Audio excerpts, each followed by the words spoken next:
कह रहे हैं विश्व की प्रथम वैदिक घड़ी का अनावरण किस राज्य में हुआ है? ऑप्शन है उत्तर प्रदेश, मध्य प्रदेश, हिमाचल प्रदेश या अरुणाचल प्रदेश। 4 विकल्प हैं। विश्व की पहली वैदिक घड़ी कहाँ पर बनी है? तो विश्व की पहली वैदिक घड़ी को बनाया गया है मध्य प्रदेश में। ठीक है, तो 2 बातें नोट कर लो भाई। विश्व की पहली वैदिक घड़ी,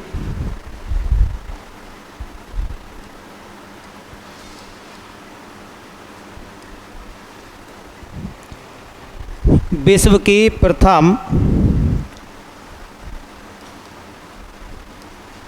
वैदिक घड़ी, विश्व की पहली वैदिक घड़ी को किस राज्य में लगाया गया? तो मध्य प्रदेश। अच्छा, मध्य प्रदेश का शहर पूछ लेंगे तो मध्य प्रदेश के किस शहर में इस वैदिक घड़ी का अनावरण हुआ है? तो शहर का नाम है बेटा, शहर का नाम आता है इसके उज्जैन।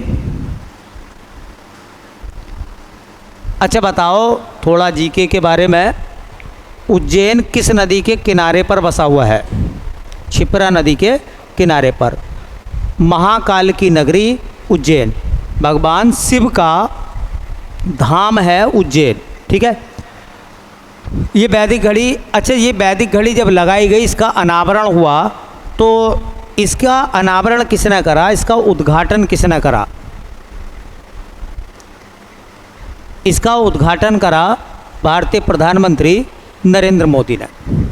तो इसका उद्घाटन करा हमारे पीएम नरेंद्र मोदी द्वारा।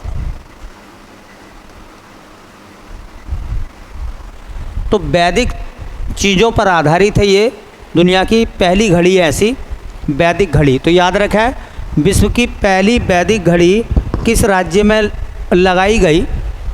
तो राज्य का नाम मध्य प्रदेश। मध्य प्रदेश के किस शहर में? उज्जैन में। और मध्य प्रदेश के उज्जैन में इसको लगाया गया और इसका उद्घाटन किसने करा? प्रधानमंत्री नरेंद्र मोदी ने। चलिए अगला सवाल देखते हैं बेटा। कह रहा है प्रधानमंत्री जन आरोग्य योजना के तहत 5 करोड़ आयुष्मान कार्ड जारी करने वाला पहला राज्य कौन सा बना है? बड़ा इम्पोर्टेंट सवाल है।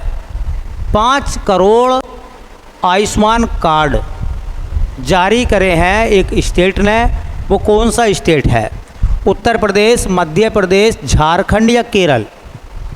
अच्छा लॉजिक लगाओ, कौन हो सकता है जिसने 5 करोड़ से ज़्यादा आयुष्मान कार्ड जारी करे हैं? तो वो है उत्तर प्रदेश। ठीक है, अब उत्तराखंड, झारखंड, केरल, मध्य प्रदेश या उत्तर प्रदेश में, तो इसका सही आंसर क्या बनेगा बेटा? इसका सही आंसर आएगा उत्तर प्रदेश। बात चल रही है प्रधानमंत्री जन आरोग्य योजना की।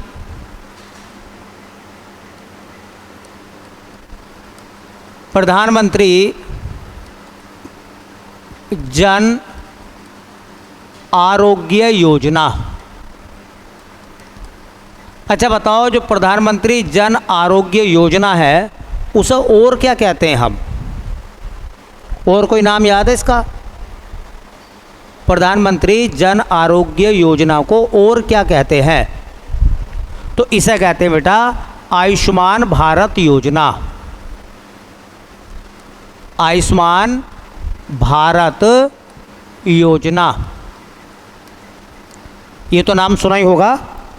देखो करंट का सवाल आ सकता है, वरना ओल्ड में से सवाल बना लेंगे। तो एक बात बताओ, प्रधानमंत्री जन आरोग्य योजना या प्रधानमंत्री आयुष्मान भारत योजना कब शुरू हुई थी? प्रधानमंत्री जन आरोग्य योजना या आयुष्मान भारत योजना को कब शुरू किया गया था? किसी को पता है? बोलो भाई। 15, 16, 18, 20। तो इसको शुरू किया गया था बेटा 23 सितंबर 2018 को। 23 सितंबर 2018 को। अच्छा एक बात बताओ, इसमें ये हेल्थ बीमा तो है, बताओ हेल्थ बीमा है ना, तो कितनी राशि इलाज के लिए दी जाती है बोलो। तो इसमें जो राशि दी जाती है इलाज के लिए उसे कहते हैं कैशलेस। कैश में नहीं मिलेगा आपको कुछ भी, है ना। ऐसा नहीं है कि कैश में मिल जाएगा। आप अस्पताल में भर्ती हो गए, आपने डॉक्टर से साँठ-गाँठ कर ली है और कैश निकाला, आधा उसे दे दिया, आधा अपने आप रख लिया। ऐसा नहीं, कैशलेस। और इसमें बड़ा फ्रॉड भी हुआ, इसमें बड़ा फ्रॉड हुआ। क्या हुआ, जो अस्पताल वाले हैं ना, उन्होंने गेम खेलने शुरू कर दिए। आयुष्मान कार्ड से भर्ती कर लिया आपको, है ना। आपको समस्या कोई है और आपको आईसीयू में भर्ती कर दिया। आईसीयू में भर्ती करके दिखा दिया कि ये इस बीमारी से ग्रस्त है, बीमारी कोई दूसरी है, ठीक है। आदमी को आईसीयू में भर्ती करा, जहाँ 2 दिन में आईसीयू में भर्ती में होना चाहिए, बिना आईसीयू के काम हो सकता था, आईसीयू में भर्ती करा। उससे बिल बनाया अच्छा खासा और उन्हें पैसा मिल गया सरकार से, ठीक है। अब जो कस्टमर है उसे लग रहा है कि उसकी जेब से थोड़ी कुछ गया है, ऑनलाइन पेमेंट मिल गया उन्हें। तो अब जांचें हो रही हैं अस्पतालों में, जांचें होती हैं। आयुष्मान कार्ड से जो लोग इलाज कराते हैं उसके पास फ़ोन तक जाते हैं कि आपने किस चीज़ का इलाज कराया था और आप किस बीमारी से ग्रस्त थे, कौन से अस्पताल में आपने इलाज कराया था, कितना पैसा आपने दिया है। ये सब चीज़ें पूछताछ के दायरे में है ताकि घोटाला ना हो, ठीक है। तो आयुष्मान भारत योजना में कैशलेस बीमा कितने का है? कैशलेस बीमा कितने का दिया जाता भैया? 5 लाख रुपए। अच्छा, ये जो 5 लाख रुपए दिए जाते हैं ये प्रति वर्ष के हैं या लाइफ टाइम है? तो ये प्रति वर्ष। प्रति वर्ष का मतलब हो गया, अगर तुमने 5 लाख का इलाज करा लिया इस बार, तो अगले साल आपके खाते में फिर 5 लाख रुपए आ जाएंगे कैशलेस के रूप में। अब सवाल ये है इसी से जुड़ा हुआ, सर्वाधिक कार्ड बनाने वाला राज्य है, सर्वाधिक आयुष्मान कार्ड जारी करने वाला राज्य है। तो सबसे ज़्यादा आयुष्मान कार्ड जारी करे हैं किसने? हमारे उत्तर प्रदेश है। और उत्तर प्रदेश ने 5 करोड़ के आंकड़े को पार कर लिया है। 5 करोड़ के आंकड़े को पार कर लिया है। और सबसे ज़्यादा आयुष्मान कार्ड यूपी में बने हैं, ठीक है। अच्छा सवाल है, यूपी के हिसाब से भी इम्पोर्टेंट है। मैं आपको बता दूं, उत्तर प्रदेश में जूनियर असिस्टेंट जैसे एग्ज़ाम जो होंगे या एसआई एएसआई के एग्ज़ाम होंगे तो ये करंट में पूछा जाएगा, ठीक है, कि 5 करोड़ से ज़्यादा आयुष्मान कार्ड किस राज्य ने जारी करे हैं। तो एक ही राज्य है, कौन सा? उत्तर प्रदेश। चलिए अगला सवाल देखें क्या लिखा गया है। ये कह रहे हैं कि बीएसएफ की पहली महिला स्नाइपर कौन बनी है?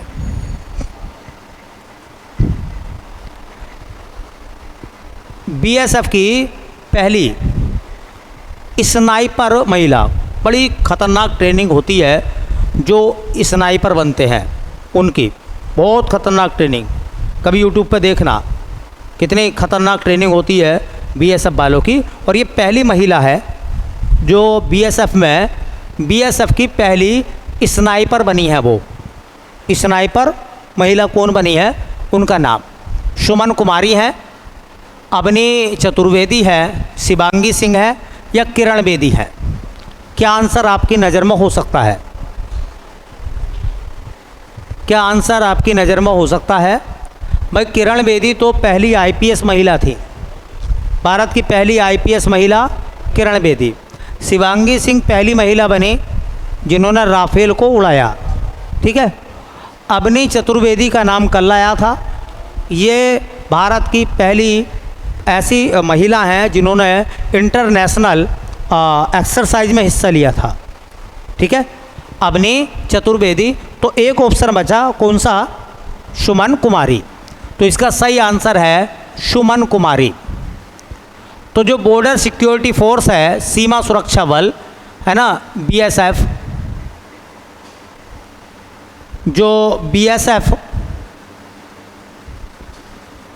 की पहली महिला स्नाइपर, तो उनका नाम है बेटा सुमन कुमारी। सुमन कुमारी वो बीएसएफ की पहली महिला स्नाइपर बनी है। सुमन कुमारी, स्नाइपर की ट्रेनिंग होती है, बड़ी ख़तरनाक ट्रेनिंग होती है। और ये जो सुमन कुमारी है, ठीक है, ये पहली महिला हैं, इनकी ट्रेनिंग हुई थी। तो सब पुरुष थे और उसमें अकेली महिला थी जो ट्रेनिंग कर रही थी। ठीक है, और ये रहने वाली कहाँ की हैं? कोई अगर आपसे ये पूछता है तो हिमाचल प्रदेश की रहने वाली हैं। हिमाचल प्रदेश, सुमन कुमारी हिमाचल की रहने वाली है। अब दो बातें कर देते हैं। ये जो बीएसएफ है, बॉर्डर सिक्योरिटी फोर्स, बताइए किस युद्ध के बाद बीएसएफ को बनाया गया था? किस युद्ध के बाद बीएसएफ को बनाया गया था? तो भारत पाकिस्तान युद्ध के बाद में बीएसएफ को बनाया गया था 1965 में। कब बनाया गया था? 1965 में। तो बीएसएफ की स्थापना कब हुई थी? 1 दिसंबर 1965। प्रतिवर्ष 1 दिसंबर को कौन सा दिवस मनाते हैं हम? प्रतिवर्ष 1 दिसंबर को कौन सा दिवस मनाया जाता है? बीएसएफ स्थापना दिवस। ये बताओ, जो बीएसएफ है, बताओ उसका बीएसएफ का मुख्यालय कहाँ है?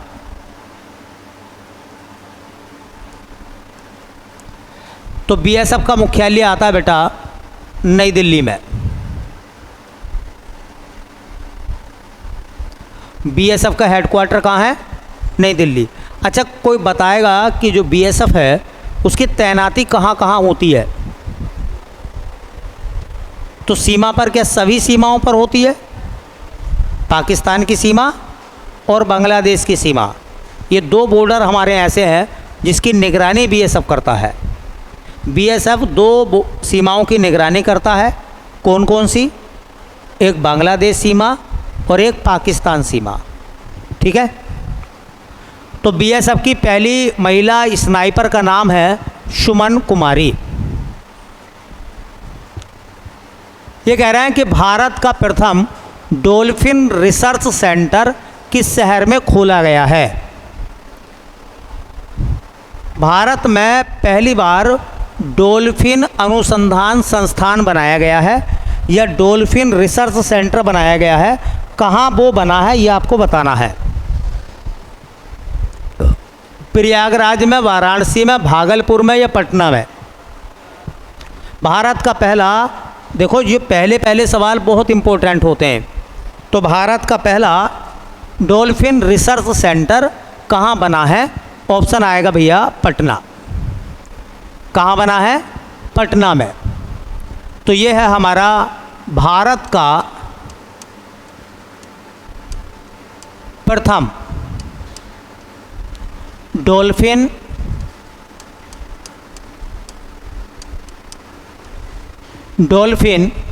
Research centre.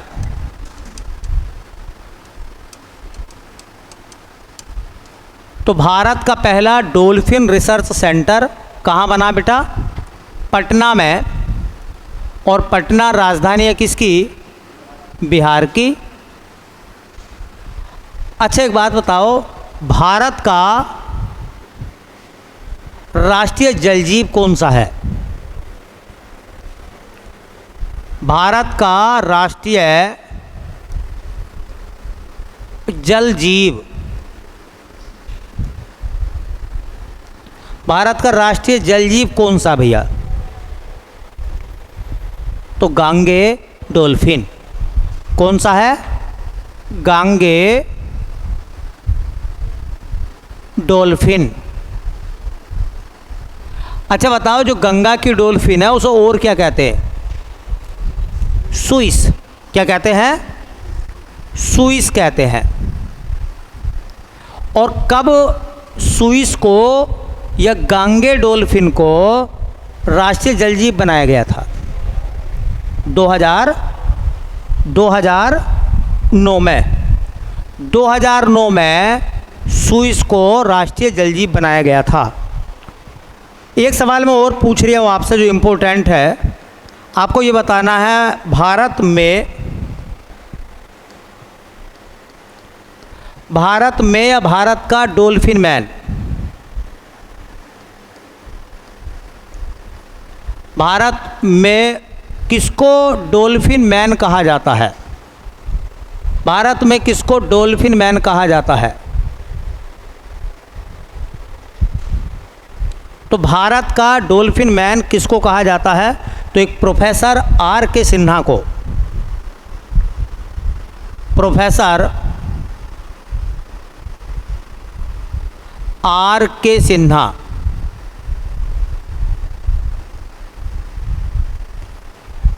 अच्छा बताओ, भारत का जल पुरुष, भारत में जल पुरुष किसे कहते हैं? राजेंद्र सिंह को। और भारत में डॉल्फिन मैन किसे कहते हैं? आर के सिन्हा को। प्रोफेसर आर के सिन्हा को डॉल्फिन मैन कहा जाता। तीनों ही सवाल इम्पोर्टेंट हैं।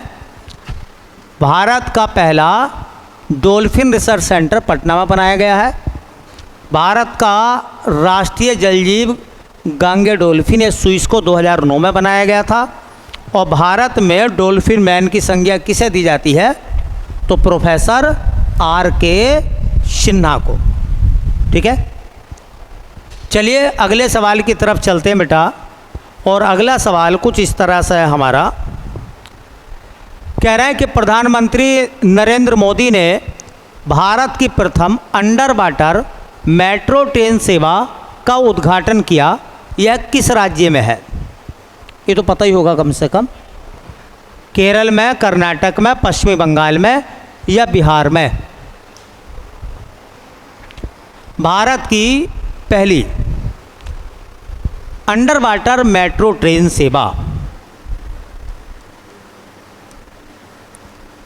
भारत की पहली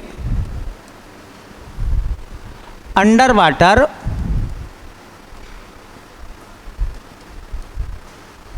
मेट्रो ट्रेन सेवा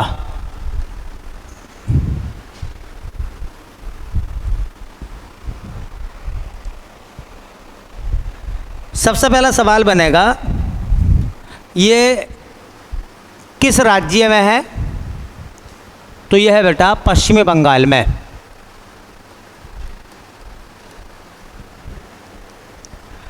पश्चिमी बंगाल में है। और किस शहर में उपलब्ध है ये सेवा? तो कलकत्ता। ये एक्चुअल में है क्या, मैं आपको बताऊं, हावड़ा से साल्ट लेक के बीच में है। ठीक है, तो हावड़ा से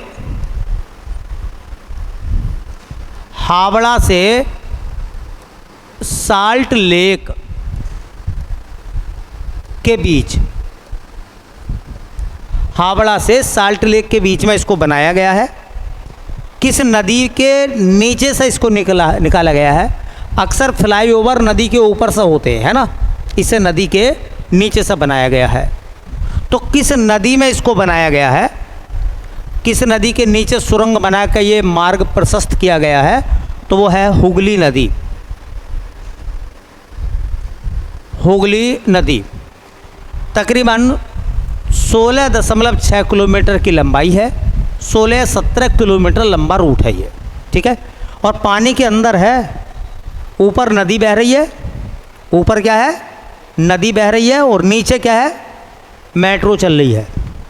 ठीक है, मेट्रो चल रही है ज़मीन के अंदर, ऊपर नदी अभी हम गए थे हरिद्वार की साइड, तो हमने देखा वहाँ नीचे नदी बह रही है, ऊपर से नहर जा रही है। नीचे से नदी है, पुल पे नहर है, बड़ी नहर है, और वो पुल पे है, पुल पे। ठीक है, तो ऐसा भी इंजीनियरों ने करा है। ठीक है, कभी कभी ऐसा होता है कि नदी के नीचे से नहर निकाली जाती है, नदी के नीचे से नहर। तो जब नदी के नीचे नहर निकल सकती है, तो नहर ना निकाल के इन्होंने क्या करा है, ट्रेन गुजार दी। तो अंडर वाटर, इसका मतलब ये नहीं पानी में से होकर जाएगी, नदी ऊपर बह रही होगी, उस नदी के भीतर से नीचे से मेट्रो चल रही है, उसे अंडर वाटर कहते हैं। ठीक है, चलिए भाई अगला सवाल देखें क्या है। भारत की पहली ड्राइवरलेस मेट्रो ट्रेन किस शहर में शुरू होगी? भारत की पहली ड्राइवरलेस मेट्रो ट्रेन कहाँ शुरू होगी? मतलब मेट्रो ट्रेन तो होगी लेकिन उसमें ड्राइवर नहीं होगा। ठीक है, ड्राइवर नहीं होगा। ऐसा मान के चलो जैसे बचपन में साइकिल चलाते थे आप हैंडल छोड़ के, है कभी कभी बच्चे ऐसा करते हैं ना, जब वो चलाना सीख जाते हैं तो उस्ताद बन के दिखाते हैं वो। तो क्या करते हैं ना, हाँ साइकिल का हैंडल छोड़ दिया और चला रहे हैं, फिर कहीं ना कहीं लुढ़के हुए मिल रहे हैं, चोट लग गई, गिर गए। ठीक है, तो ये भी ऐसे हो जाएगा फिर, इसका मतलब कि ड्राइवर लेस है, बढ़िया से सेंसर वेंसर लगाए जाएंगे और हर टाइम कंप्यूटर के हिसाब से वो काम करेगी, कहाँ उसको रुकना है, कितनी स्पीड से चलना है, सब ऑटोमेटिक हो जाएगा। ठीक है, तो भारत की पहली ये मेट्रो बनेगी, वो भी ड्राइवर लेस। कहाँ बनेगी? दिल्ली में, मुंबई में, चेन्नई में या बंगलुरु में? तो इसको बनाया जाएगा बंगलोर में। कहाँ बनाया जाएगा बेटा? बंगलोर में। तो बस एक लाइन नोट कर लो, जब बन जाएगी तो देखेंगे। ठीक है, भारत की पहली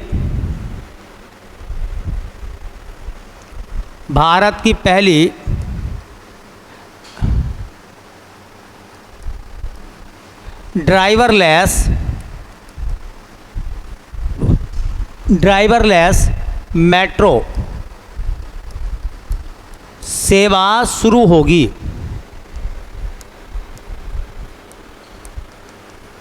कहाँ शुरू होगी बेटा? तो बंगलुरु में। बेंगलोर में इसको शुरू किया जाएगा। अभी शुरू नहीं है, हुई है, बेंगलोर में शुरू होगी। चलिए अगला सवाल देखते हैं। अगले सवाल में बेटा ये कह रहे थे हमसे, पाकिस्तान के पंजाब प्रांत के पहले सिख मंत्री कौन बने हैं? जो आपको पता है ना कि पाकिस्तान है, उसका एक प्रांत है पंजाब प्रांत, जिसकी राजधानी लाहौर है। ठीक है, तो वहाँ पर पहली बार किसी सिख को सरकार में मंत्री बनाया गया है। अभी मैंने एक दिन नाम बताया था, देखते हैं किस किस बच्चों को याद है। मैंने बताया था कि जो लाहौर हाई कोर्ट है उसकी पहली महिला मुख्य न्यायाधीश बनी थी, उनका नाम क्या था? बताया था ना, लाहौर उच्च न्यायालय की पहली महिला मुख्य न्यायाधीश। ठीक है, हाँ, तो ऐसी मैंने एक दिन बात बताया था कि पाकिस्तान की पहली महिला मुख्यमंत्री बनी है, वो नाम भी मैंने बताया था, मरियम नवाज़। बताया था मरियम नवाज़ का नाम। तो मरियम नवाज़ तो पाकिस्तान के लाहौर प्रांत की या पंजाब प्रांत की वो जो है सीएम है। उन्हीं की सरकार में पहली बार किसी सिख व्यक्ति को क्या बनाया गया है? मंत्री बनाया गया है। उनका नाम पूछ रहा है, नाम क्या है? तो दलवीर सिंह, बलवीर सिंह, कुलदीप सिंह, रमेश सिंह, उनका नाम क्या है? तो उनका सही नाम है बेटा रमेश सिंह अरोड़ा। रमेश सिंह अरोड़ा ये कौन है? तो पाकिस्तान के पंजाब प्रांत के प्रथम सिख मंत्री, अभी पंजाब की जो गवर्नमेंट है, पंजाब कौन सा, पाकिस्तान वाला, उसकी जो गवर्नमेंट है, उसकी मुखिया जो हैं वो मरियम नवाज़ हैं, उन्हीं की सरकार में ये मंत्री बने हैं।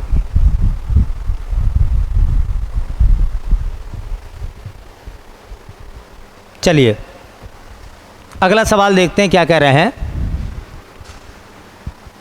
अगले सवाल में बोला गया था कि भारत का प्रथम ऑयल पाम प्रोसेसिंग संयंत्र किस राज्य में शुरू हुआ है। ऑप्शन है अरुणाचल प्रदेश में, ऑप्शन दूसरा है मिजोरम में, तीसरा कर्नाटक, चौथा केरल। कहाँ पर ये लगा है? चूँकि भारत में पहला है, भारत का प्रथम ऑयल पाम प्रोसेसिंग संयंत्र किस राज्य में लगा है ये? तो बेटा मैं आपको बता दूं, राज्य है अरुणाचल प्रदेश। अरुणाचल प्रदेश की दिहांग घाटी में इसको लगाया गया है, तो राज्य का नाम हो जाएगा अरुणाचल प्रदेश।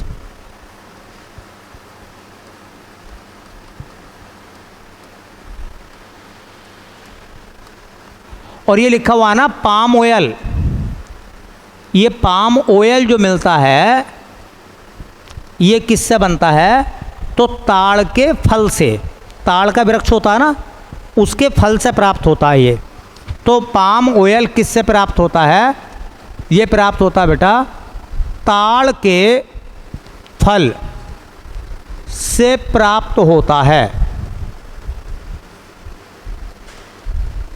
क्या प्राप्त होता है? Palm oil. ठीक है,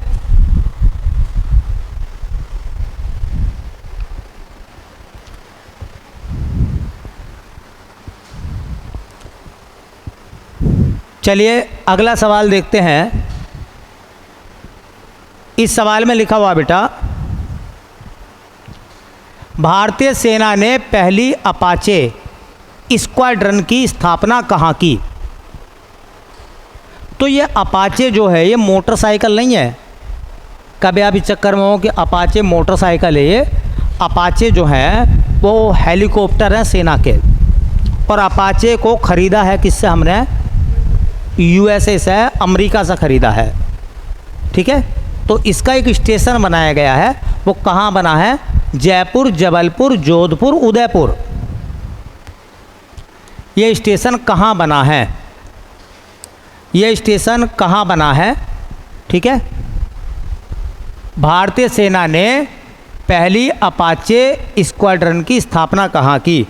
तो वो करिए बेटा जोधपुर में। जोधपुर में स्थापना करिए किस चीज़ की? हाँ, अपाचे स्क्वाड्रन। पहला अपाचे स्क्वाड्रन बनाया गया है। बनाया गया है कहाँ? जोधपुर में। ये बताना है अपाचे क्या है।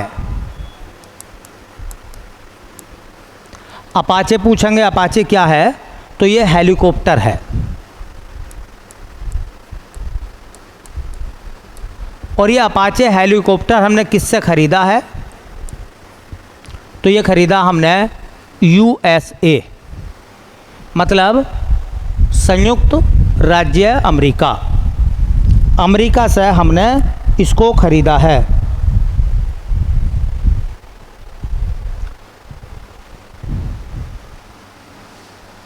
पहला अपाचे स्क्वाड्रन बनाया गया है जोधपुर में। और अपाचे क्या, एक हेलीकॉप्टर है। किससे ख़रीदा हमने? अमेरिका से। चलिए चलते हैं आज का आखिरी सवाल। कह रहे हैं कि डायना पुंडोले का संबंध किस खेल से है? ये खेल जगत के सवाल भी, बाकी भी सवाल भी तमाम एग्जामों में पूछे जाते हैं। तो रेसर, कुश्ती, टेनिस या बैडमिंटन? नाम है डायना पुंडोले। ये नाम चर्चा में चला है अभी 2024 में। बहुत शानदार खिलाड़ी हैं ये। नाम है उनका डायना पुंडोले। डायना पुंडोले कहाँ की रहने वाली हैं? तो कहाँ सब वो आती हैं भैया? तो पुणे की रहने वाली हैं। पुणे महाराष्ट्र में है, मूठा नदी के किनारे पर है। ठीक है। वो कौन सा खेल खेलती है? तो उनका खेल है बेटा कार रेसर। वो कार की रेसर हैं, रेस लगाने वाली। और आप सब जानते हैं कि महिलाएं ड्राइविंग करती हैं। ठीक है। इस पर भारत के लोगों में ज़्यादा शक रहता है। और ये रेसर हैं, कार की रेस करती हैं ये। और अभी 2024 में इन्होंने क्या करा है? एक नया कीर्तिमान बनाया है। कार रेस में राष्ट्रीय चैंपियनशिप जीतने वाली पहली भारतीय महिला बनी है डायना पुंडोले। तो कौन है ये? देखो, हाँ, यह है राष्ट्रीय चैंपियनशिप, यह राष्ट्रीय चैंपियनशिप जीतने वाली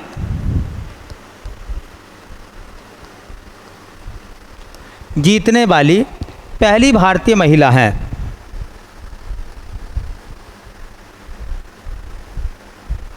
पहली भारतीय महिला हैं,